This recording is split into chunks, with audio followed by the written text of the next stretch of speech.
Have you ever had ice cream in an interview before? No, this is the first time. And it's a great idea. You know, we were talking about ice cream. I just figured we might as well, right? That's right. So I think before we start, this is the most interesting flavor. He's not worth it. Inspired by, what's the flavor inspired then? Well, it's inspired by women who eat ice cream in general when they feel bad. And I remember there was a book that came out. Not that I read it, but he's not that into you, Oh, yes. right? Mm-hmm. Maybe about 10, 12 years ago. So I just changed the words around and came up with he's not worth it. So in that same day that I thought of that name, I asked, okay, so if there's an ice cream that you guys would eat, then you're feeling bad, what should it be? What flavor? Should it be vanilla based, chocolate based? Oh, it should be very decadent and very rich and all that. And I said, well, that's a Mississippi mud pie, Mm-hmm. right? So I got the recipe of a Mississippi mud pie, then I made it into an ice cream. And that's what he's not worth it is. I do have to say it does taste exactly like a Mississippi mud pie. And Thank you. it's so good. Thank you. It's really good. I know that your Carmen's Best is named after your daughter, right? Yes. So is this, when you named it, were you thinking this is something I would say to her? He's not worth it. And then had her some ice cream? Yeah, well, with my kids, I sort of just, I gave them a free hand when they were choosing their partners. I think more than anything, it's the example that they see, not what you tell them. Yeah. So, I may be telling them things on how to be as a person or how to work or what have you. But it's really what they see in how you live your life and how you deal with people and how you deal with them, of course, that they will, choose their own partners. So with Carmen, I was always very affectionate to her. I was always holding her hand and hugging her because I didn't want her to fall head over heels over the first guy that would show her affection or attention. Right. So it had to be more than that. So Yeah. I think I did a good job with her. It sounds like it sounds like it. Too bad she's not here, but I'm pretty sure if she was here, she'd say the same thing. Right? Yeah. So it seems like you are a family man. You named your company after your daughter. Yes. And you have a son as well, correct? 2 boys. Two boys. Okay. And so how do you like to spend family time? How do you keep the family close with something that you like to do together? Well, when they were growing up, we spent a lot of time together. We would hang out together. We'd travel together.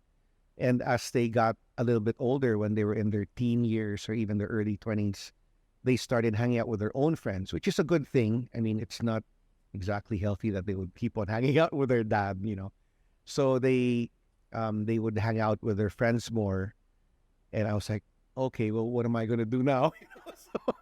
So I guess that was a time when Carmen's Best was starting, it was growing at that time. So it gave me an outlet. So I was working a lot of hours that time. And I think one thing with relationship with kids, as they go through different stages in life, you just have to be there for them. You can't keep on telling them what to do or because at a certain age, they stop listening to you. And if they want to get your advice, you just have to wait for them to come to you and just be ready,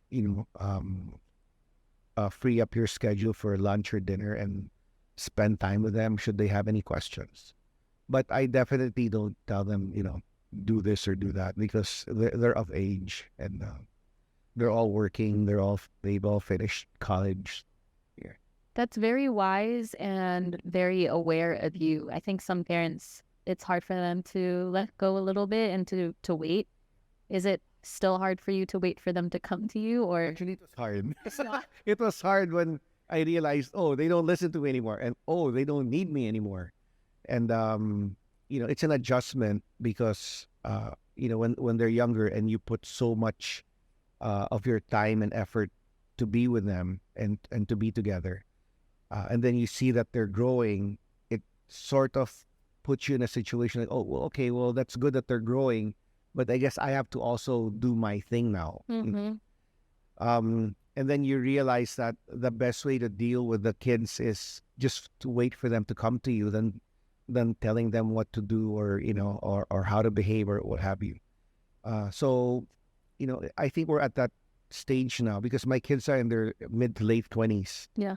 So it's a different type of relationship, but it's still a father to father child relationship.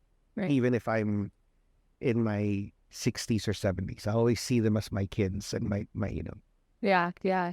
That's right. Sorry, I thought you said you were 60 or 70. when I hit my When you hit your 60 or 70, I misunderstood that at Yeah. first. I was like, what? Yeah. No. Okay. Good thing I clarified. Yeah.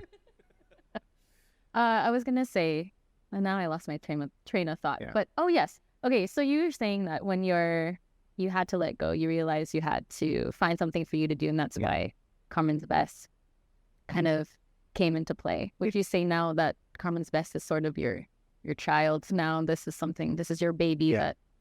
that you are focusing your attention on. Well, when you start a company, and the more you have your DNA in the company, whether it's a product or a service, for me, I think it's better that way because that's what differentiates it from others. Yeah. The more a company has your DNA, for me, it's better for the company because it gets its own identity. As you were saying earlier, like this ice cream is a little different. It's not like the rest. And because it has a lot of my DNA in it, right? It's like raising a child. I mean, it's okay to leave the kids with the maid or the driver every once in a while, but you want them to get your character and your values. Yeah. Nothing against the yayas or the drivers, but they're just there to help you, to support you. So the more that your kids have your values and your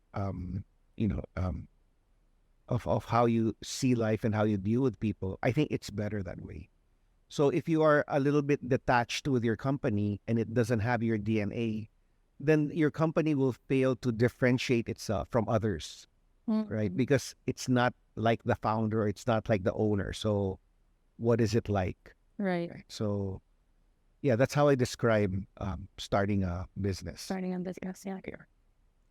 So moving away from your business, Yes. what do you like to do on your downtime when you aren't busy with family, when you aren't busy with Carmen's Best or trying ice cream? Well, I used to like to travel and visit different places, but I think as I get a little older, I'm not as adventurous, or not as how do you say, I don't travel as much as I used to. Okay. And I'd rather just be here in case, let's say, my kids need me, or it's like I need to be close to them, maybe more psychologically, because if I'm away and I'm away too long, I'm thinking of all these scenarios where they might need me or what, and I'm not near them. So I try to be around the area more often now than I maybe before. But to be honest, I don't have much downtime between work and tending to the family. There's not a lot of free time I have, which is fine. I'm not, I enjoy my work so much, and I enjoy being with the family even once a week, or one dinner during the week, or what happens. So Right. yeah, it's okay. Where was the last place that you visited? Well, I went to Boracay for a convention, Okay. and I'm not much of a beach person, but so I was there for work, right? So So I didn't really go to the beach. We just had meetings, and I remember the first time I went to Boracay was 1987. oh wow, There was no electricity yet. that's before me. Yes, before you were born. And I remember that there was no airport in Caticlan. The airport was in Calibo. Uh-oh. So you had to take that 2-hour jeepney ride to go to Caticlan, and then take another 45-minute bangka ride because they didn't have speedboats to go to Boracay at that time. So I remember that time when there was no electricity, there was hardly any people there, and um, very different experience now. Of course, I've been there a few times since 1987, but every time I go there, it just totally changes. And I'm happy for the people who have jobs in the tourism industry there. So Yeah, it's good for the economy, definitely. definitely good for the economy. But he still did not see the beach when you were there last. I saw it from a distance. I looked at it, and I was actually looking for the Carmen's Best ice cream cart. The hotel was Oh, really? yeah. So I make sure that I stay in hotels that carry our ice cream, just as a way to thank them for the business. That's nice. Yeah. That's nice. Yeah. A little reciprocity like we were talking about earlier. Yes. Okay. So the last time you traveled was because of work, and it seems like work is a huge part of your life, Yes. right? How about now recently? I know you guys, he's single. If you're looking for someone. Single and ready to mingle. But it was interesting because you were telling me earlier about dating apps and things like that. Yes. How has your experience been? I know it's really hard to find, other people to converse with and to date, especially in this day and age. So how have you found it so far? Well, I'm in my mid-50s, and I noticed that there's a very different mindset when I meet or I'm about to meet people or go out on a date. The mindset more is, okay, if she does three things that I don't like, then I'm out. Whereas when you're younger, you're more like, no, I can get over this. I'm sure that it's gonna work out regardless, and this and that. So maybe the mindset is coming more from a standpoint like, yeah, I'm gonna adjust, but I'm not gonna adjust so much. Right. Because when you get to a certain age, it's hard for you to adjust a lot. Right. It's difficult. You have your children, you have Yeah. your business too. Yeah. There's a So lot. like if a woman wants to, settle down and have a started family, then that definitely I'm not Okay. looking to do that anymore. So I think it's always best to be honest up front and be clear about what what you're looking for, because we're not getting any younger, so I don't want to waste anyone's time. So Right. more, be more honest about things. Right. Yeah. So what do you do if a date doesn't go well? Do you have a he's not worth it and into a she's not? I remember one date where it was just so bad. I said, I'm gonna pay for your meal, but I'm leaving. Really? Yeah, I paid for the meal and I left. Oh my God. Was she rude or why did you leave? No, I don't remember, but I was like, oh man, this is just a little too much. So I went to the waiter. I paid for the meal, and I said, the meal's paid for, and so I'm gonna have to go. So, Oh my God. yeah. How long did that date last? Like 10 minutes? No naman. But then no, it was close to maybe an hour and a half. Okay. Yeah. So there was a lot of talking, and I was like, wow, this is really different.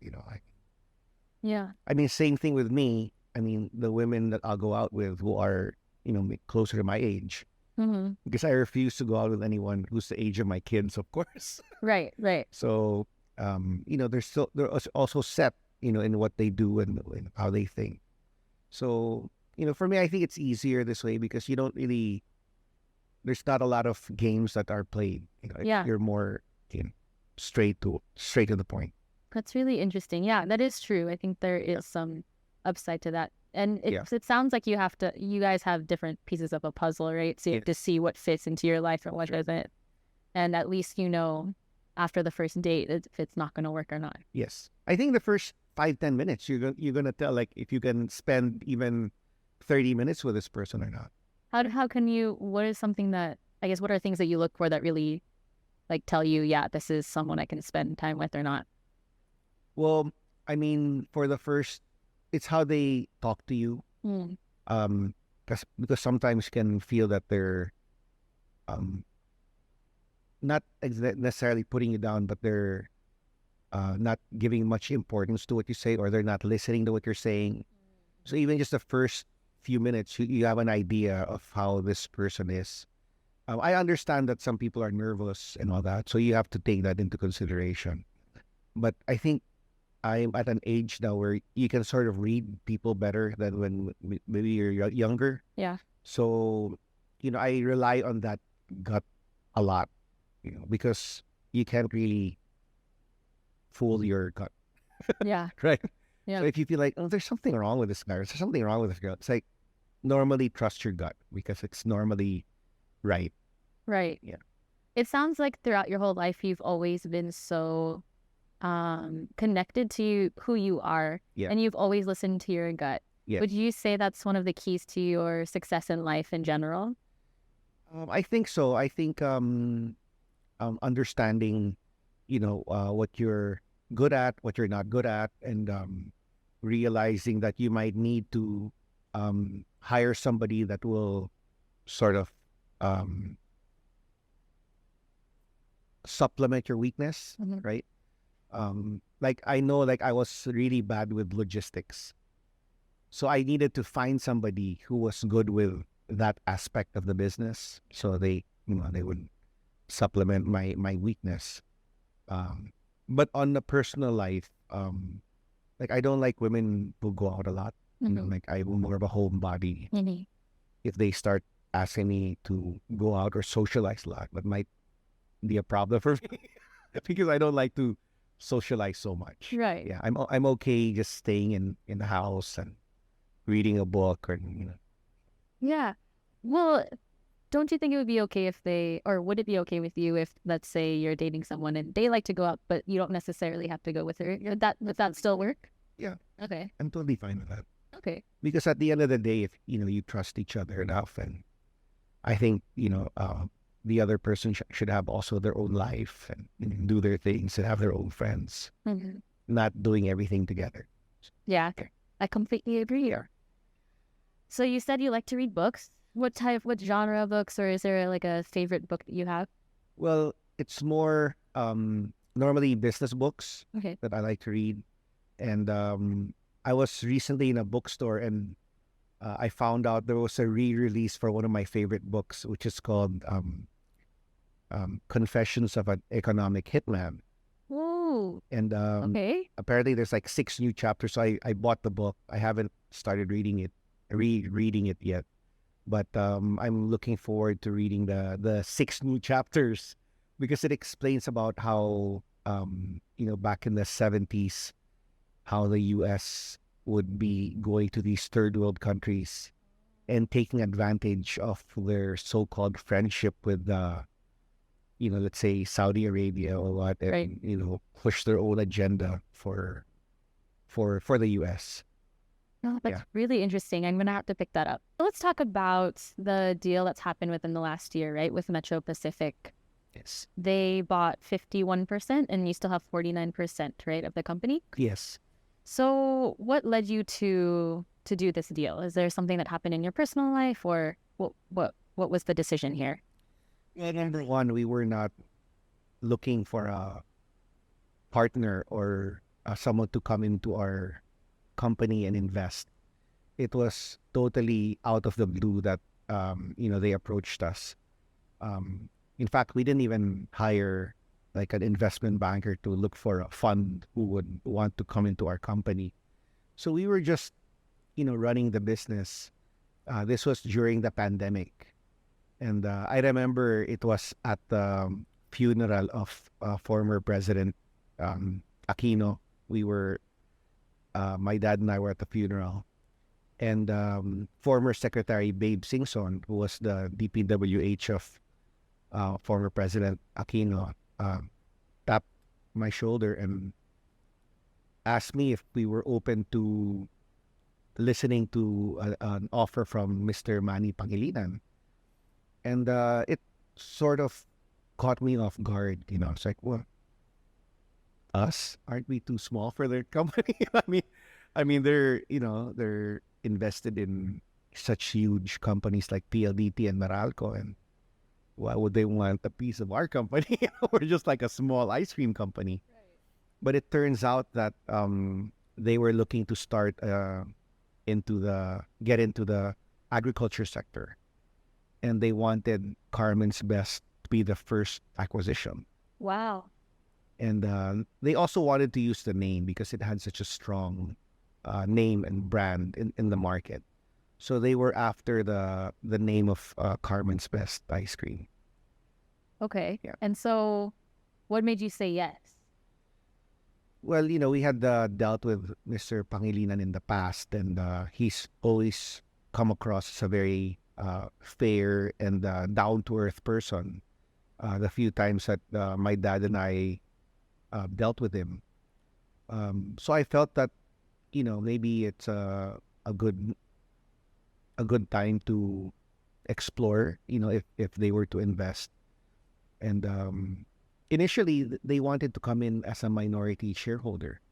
But since our company was so small, their board insisted that they come in majority Okay. into our dairy business. So the deal was for them to come in at 51%, and we would retain 49% of the company. And did you feel sort of like it sounds like what you felt through your whole life before you've made any decision, this gut feeling like, yes, this is the right decision for the business, for my life Yeah. right now? Yeah, of course, I had to consult my dad because he was the one running the dairy side of the business, as I was only running the ice cream part. And I think he also felt that it was maybe time to, get a partner in. Right. We didn't know how the partnership would be in terms of role of work. Let's say if my role was going to be more or less, or but it seemed like they had their way of running it is to really control the business and run it their way, which turns out to be a good thing because after about a year they're doing much better now than what we were doing before.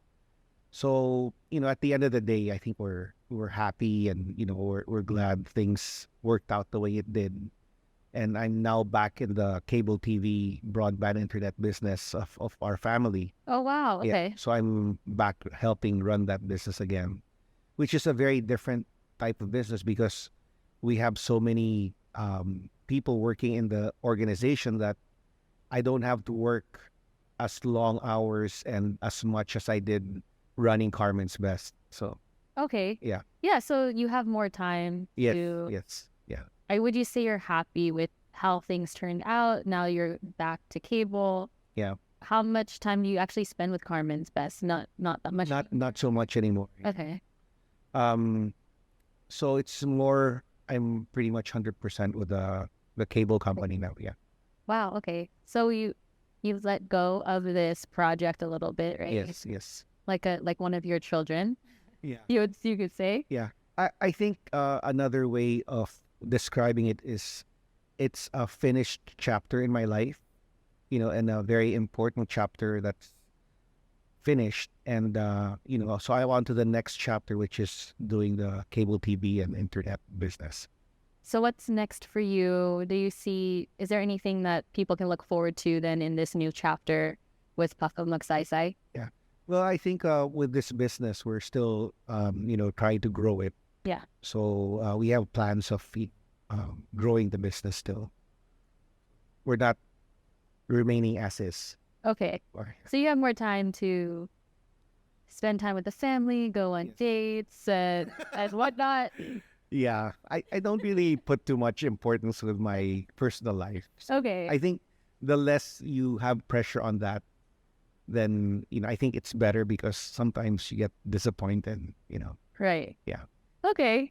Is there any advice that you would give to anyone, just in life or even people who maybe are entrepreneurs trying to start their business?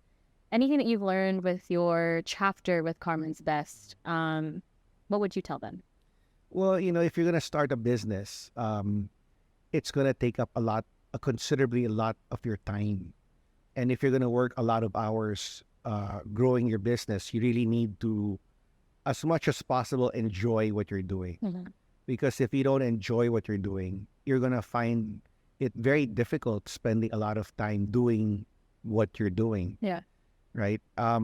Number two, I think it's also important to understand yourself. Like, are you the type of person who can just sit behind a desk the whole day and work countless number of hours? or do you need to go out and interact with people? And so understanding yourself will also help you decide what type of business you want to get into. So I think these are the main things that I tell people if they want to get into a business and not just chase the money, because sometimes what's hot now is not hot 2 or 3 years from now.